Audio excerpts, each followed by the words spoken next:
Hello and welcome to round 5 with blue-white Tron.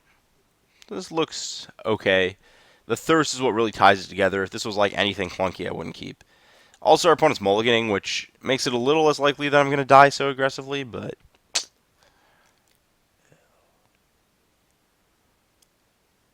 again, I guess we have time for some vengeance. So,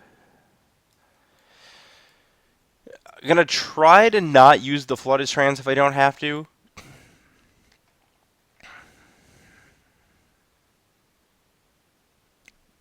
Interestingly, if our opponent's like on a mono-red Hellspark Elemental build, that's actually worse for us. Super weird.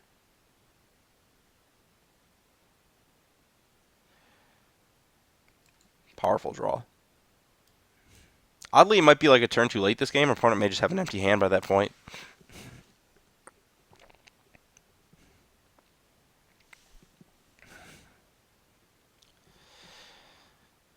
Hmm.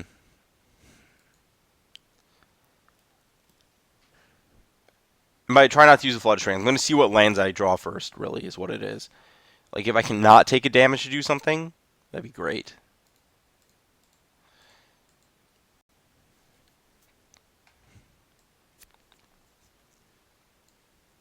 No, I don't want to Terminus. I'm going to discard 2 cards. What 2?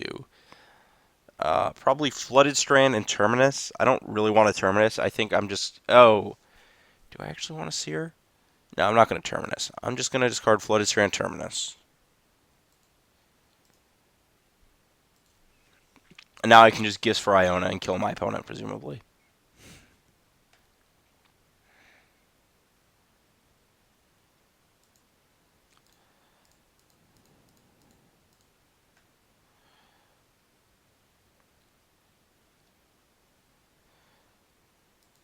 Yeah, that play is very brutal against Burn. Burial Rites Iona. Choose wisely. Man, I'm really looking forward to this coming back because it's been gone for just long enough that I think some percentage of my opponents are going to think that this is a moto bug that lets me select only 2 cards. And I'm just waiting for the first person to go on a "you're a cheater and abusing the program" rant.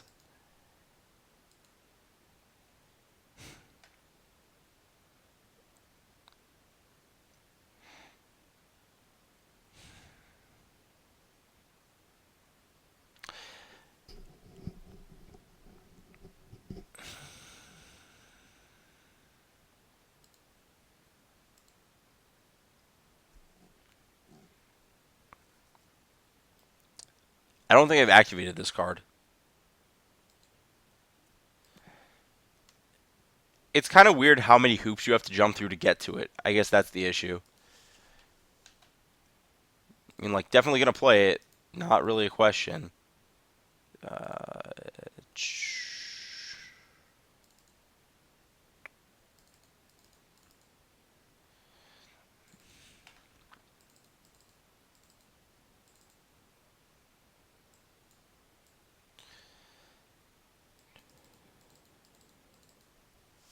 so I had these.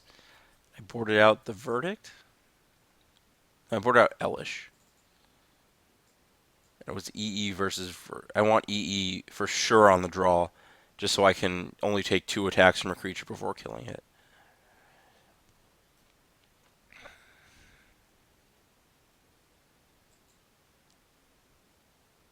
As opposed to a million if my kill spells... Like, if my kill spell's a Wrath and they just go Goblin God on 1, I'm just dead. Like, even if I have a Signet, just taking 6 from a single creature is just basically unbeatable against Burn. I'm looking for advice. Do you keep this? Is that good against Burn? I don't know. Like, I'd rather be drawing to a blue source than this. Yeah, they're the Spark Elemental list.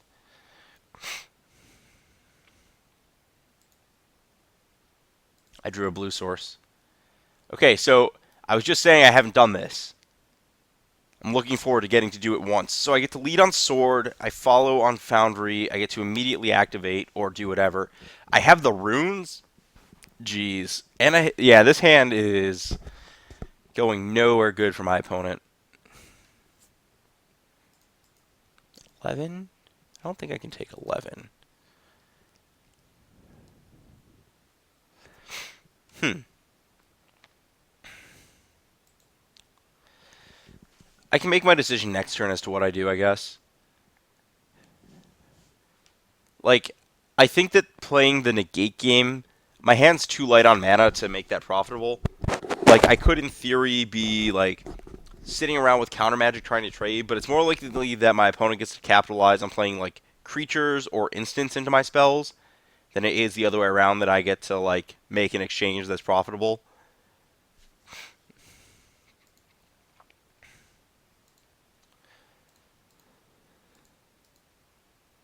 Ta-da!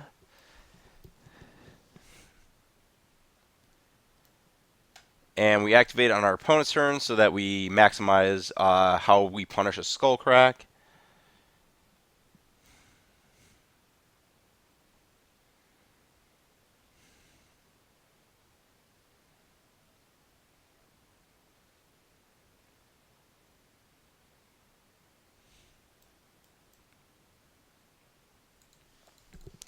The old fun of combo. Yeah, I'm really. I guess I don't even know if that's. I'd have to play some more against fair matchups where you can't unburial rights to get a feel if the Thopter combo is really that good.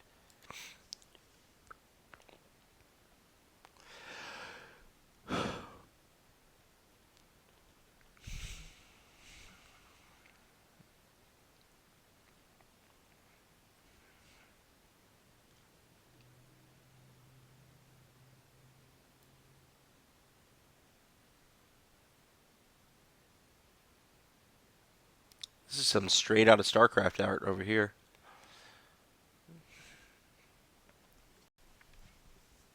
I'm actually trying to figure like the combo of these cards is super interesting in that like I don't actually know if either of them is especially it just happens that this interaction like with Splinter Twin and Deceiver X arc, you can specifically point to Splinter Twin and be like, yeah, that's the broken one. Like, they've printed a million Pestermites over the years, and none of them have really ended the game in any way, except for with Splinter Twin.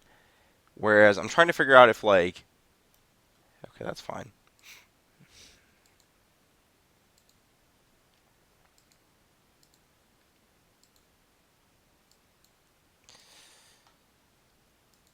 I'm just gonna get my 6 life in right now. I'm gonna pass with my Thopter up. I'm not too interested in going the beatdown route because I'd rather just absorb 3 from like a Spark Elemental or something here. Because I have eventuality with the runes in play. But I guess the point of my previous topic is like, I don't actually know if Thopter Foundry or Sword is like the more busted card of the two. I guess in theory, there's no reason to runes. That's a good draw.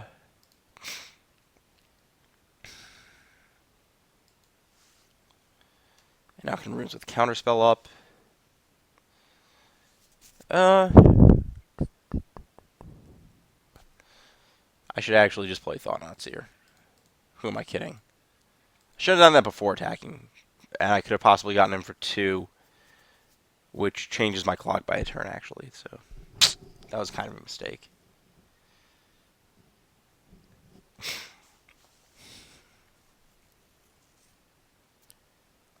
Like the logic on my discussion about that whole Ley Line of Punishment.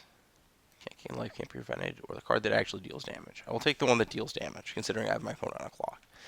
I guess the point I was trying to make with that discussion is that, like, Thopter Foundry is this weird engine card in what ends up being, like, a pretty abusable setup. Like, you can sack creatures and make creatures and do all sorts of cool things. And this is like another kind of different engine of generating one wants to generate a permanent every time. Like they're both pretty fundamentally powerful cards.